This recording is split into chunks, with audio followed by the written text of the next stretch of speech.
B-rad.gump.com. Wearing my swag today. And what we're going to be doing today is we're going to be running new Sash Cords on this window.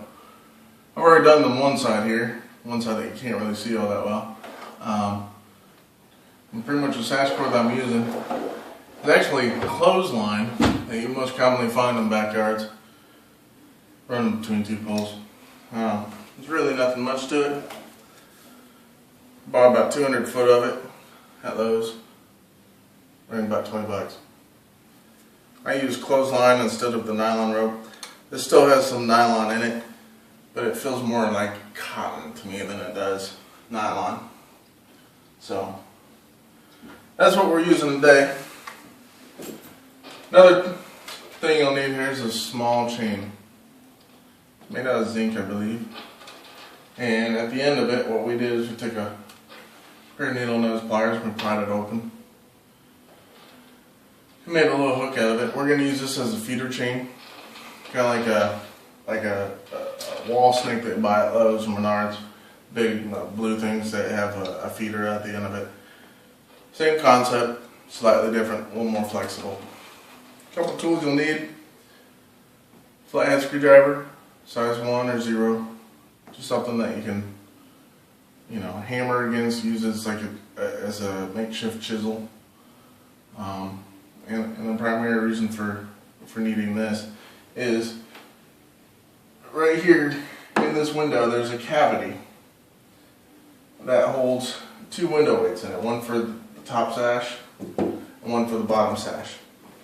And to find this screw, which I've already found for the sake of this video, you'll take that little screwdriver and you'll pound away until you expose the head of the screw. And then what you do is you take the notch of the blade of the screwdriver and you wedge it into the track and you hammer on the end of it with your hammer. In this case I'm using a framer's hammer. You can use any hammer that you want to as long as you're comfortable using it. So that's the primary cause of the little screwdriver. You can also use it for getting the knots out of the weights and all that fun stuff. Another tool you'll need is an 8-1. Showed it in previous videos, glazing, removing windows. And what you want to do is you'll want to use this for wedging between where this cavity is. And what we can do there is you can just wiggle it and it'll expose that cavity. That's what that's for. Another one you'll need is a utility knife. And a utility knife is so that you cut the knot off of it, so that when you pull the weight out, the whole sash cord comes out. Of course, good old hammer. So, first thing you want to do, and I don't mean to make this feel like it's rushed, but what you want to do is you want to make that loose. And when you make it loose, you'll see where the lines are. Take your little screwdriver here, wedge it in the hole where the screw was, and use it as leverage for pulling down.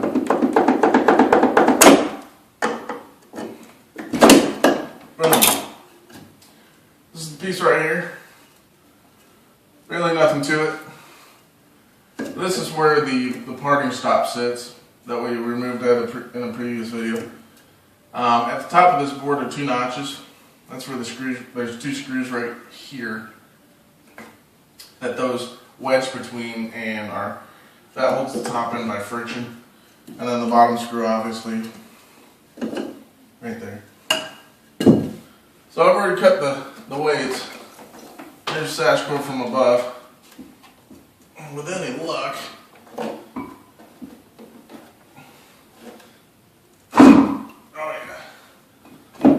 get this weight out.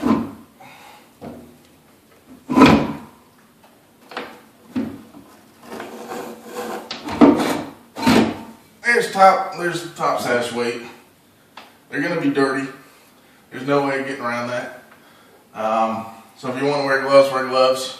I'm choosing not to because I don't like to wear gloves. And this is where your little screwdriver comes in handy.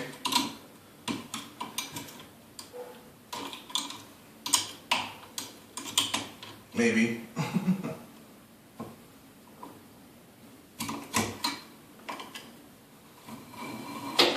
Voila, that weight is clear. Now it's time for this weight.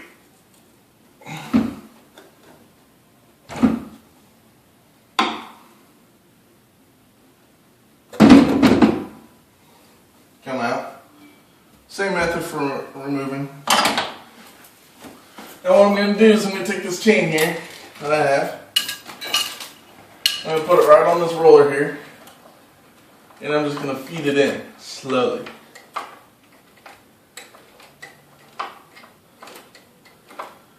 Eventually I'll have enough weight here behind this to where I can just lift the chain and it'll fall in.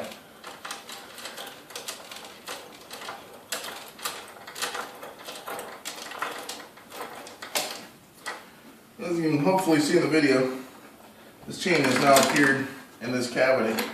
And what you're going to want to do at this point is you want to reach down, you want to take your sash cord,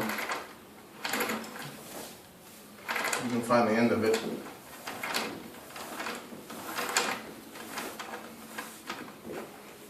Voila. And since we made a hook on the bottom, pretty much what I'm going to be doing is I'm just going to wedge that hook through the braided rope. No different than baiting a hook for fishing until it's good and tight. Feed it through the cavity, and out the top she comes.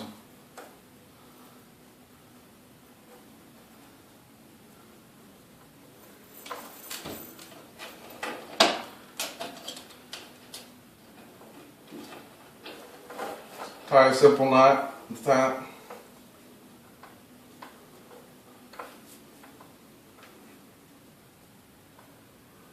Pull tight.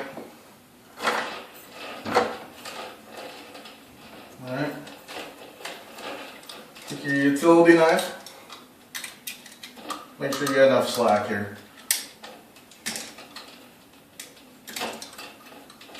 Cut your rope.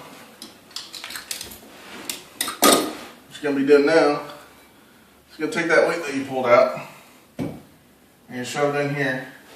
This particular weight has an opening here, an opening here, and a little sliver back here. What I have found is that by shoving it in this little sliver and using my straight head screwdriver, I can now make a knot on this side. Just a simple knot, just regular knot. We all know how to make this knot.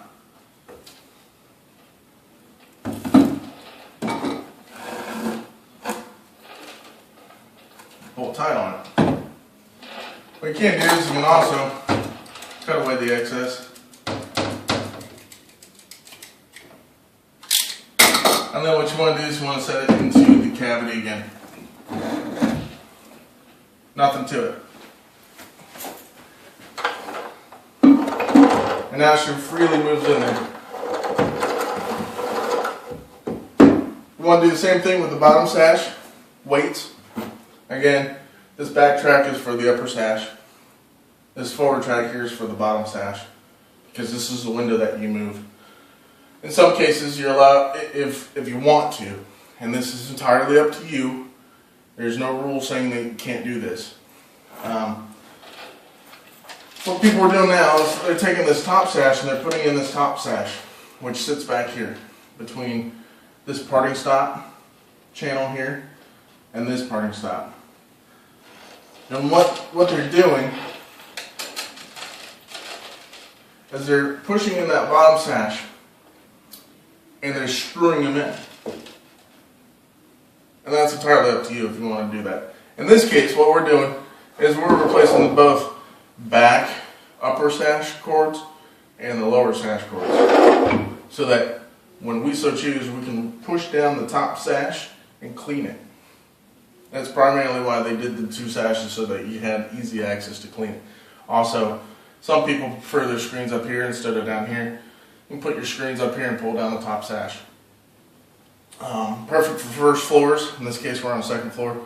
First floors, you can do that, and then you don't have to worry about kids or animals crawling in. Up to you. So that's it. That's all you have to do. once you're done replacing the sash cords, take this board, shove it back up in here, and again, feel to make sure these two nails are up here. Wedge that board into those two nails.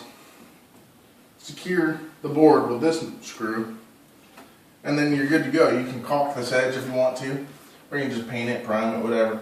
Whatever floats your boat, as the saying goes. And that's it. So I'll list the contents that you need for doing sash cords in the about section below the video. And yeah, that's generally it. I'll do another video of installing the window sashes, so look forward to that as well. So appreciate you watching. Brad from bradgump.com. Thanks for watching, guys. Appreciate it.